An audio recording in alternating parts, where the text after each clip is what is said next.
Significantly when the CFO is in town leaving, and $500 million. Yeah, as well on this project. I think they liked it because there's a pathway.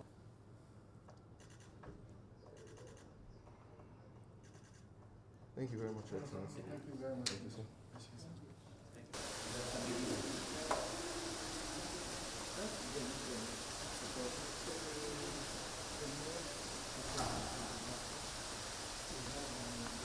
And her team from the World Bank in Washington, D.C., and of course the Nigeria office of the World Bank. And they paid a courtesy call on Mr. President. Ms. Kant is the managing director and the chief financial officer of the World Bank. And she came to discuss the overall relationship, the partnership between Nigeria and the World Bank Group, including IFC, and also specifically to discuss the 90,000 kilometers fiber optic project, of which the World Bank, which is led by the Honorable Minister for Communications, Innovation and Digital Economy, Dr. Bosun Tijani. That project is a landmark one of the biggest fiber optic projects in the world. Of course, the World Bank is glad to be a major partner of Nigeria, along with other development partners and stakeholders.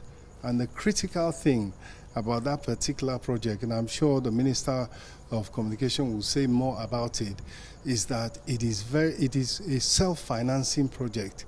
It's like a project finance. It is geared and aimed at the private sector, which will make use of the facility, pay for it, and therefore make the project highly viable. But more than that, in the courtesy call with His Excellency, Mr. President, the World Bank commended the important reforms that Nigeria has undertaken and also the trajectory on which we are on.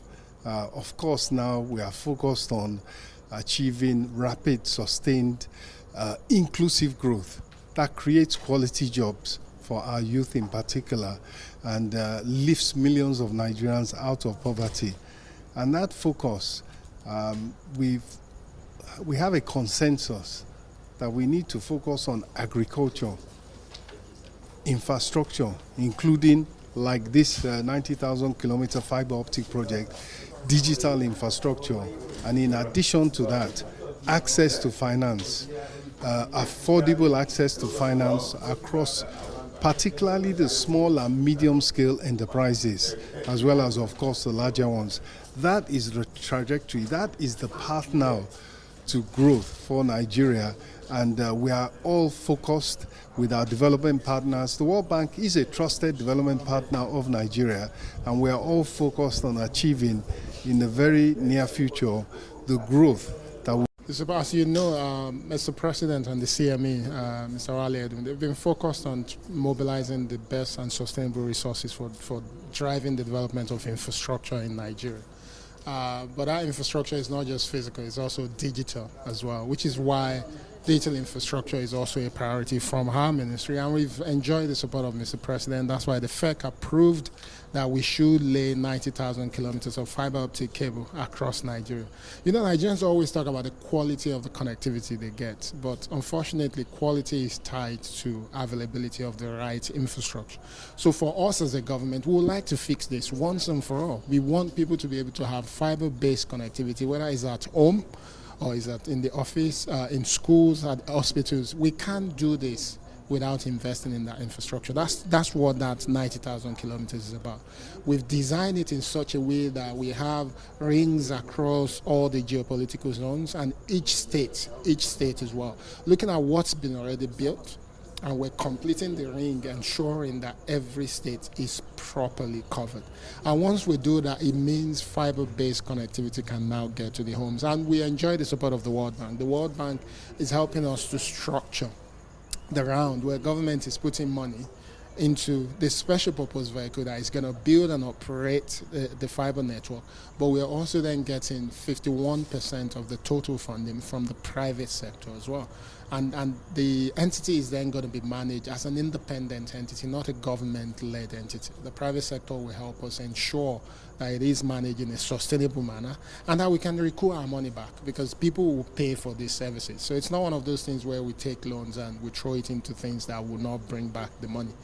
This is an investment in infrastructure that will keep giving, because connectivity is now the bedrock of everything we do in society. And, you know, Nigerians are really creative. Our creative economy is strong. Without strong connectivity, we're not going to be able to power them to the next level. We can't become smarter with agriculture without good connectivity, right? We need smart precision agriculture to be the order of the day in Nigeria. Mr. President is investing a lot in agriculture, but we also have to support it through the digital side as well. Education, we cannot truly scale education or healthcare if all these facilities are not connected. So this is a program that we consider to be extremely important.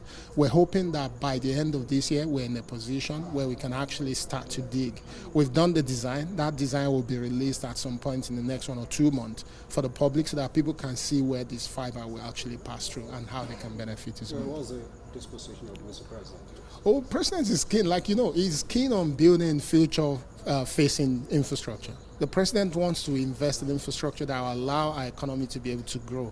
He's taking bold decisions to reform the economy, to take away where the pain and where economy is bleeding. And it's very clear, and he's made it clear to the cabinet as well, that the focus should be on growth. And this is the kind of investment that will lead to growth. There's a statistics that says if you manage to improve the quality of connectivity by 10%, it will lead to 1.35% growth in GDP. There are not that many investments that you can make that can lead to that kind of growth. Those are the things we need to do to ensure we place our economy. First of all, it was really an honor and a privilege to meet His Excellency, the President of Nigeria. Since this morning, I have met the Minister of Economy, and I've also had discussion with the ICT, the Digital and Technology Minister. I think Nigeria is a very, very valuable and important partner for the World Bank Group. Some of our key priorities and Nigeria's key priorities, they really resonate well together. Today, the World Bank Group is embarked on a mission for eradicating poverty on a livable planet. What does that mean? Accelerated growth, better jobs for the young people, and what is it will take to get there, to increase growth, to accelerate growth, and to provide jobs to the young people in the world. So for that, as the Minister just said, our top priorities are to create an enabling environment in countries which includes access to energy, access to digital services, higher productivity in agriculture, so that better health services, better education. I think that is of critical importance as well, how the human capital can be developed. If the economy has to develop and grow, you need physical infrastructure, but also you need human capital. So we are focusing on both sides so that the country can progress toward accelerated growth and better jobs. But I must say that I shared with the President that congratulated the country and the President for embarking on such ambitious reforms, macroeconomic reforms, and staying the course. They are not easy to do, but already you can see the big improvements and forward growth and momentum that is taking place in Nigeria. Thank you so much. In specific terms, partnership with the World Bank is fully crystallized already. We have a very large program with Nigeria, and like the Minister was saying, one of the biggest forthcoming projects will be in the digital space, providing digital, broadband access across the country. And then we have projects in the agribusiness space, we have projects in the energy space, we have projects in the social protection, education, health space. So we are working very, very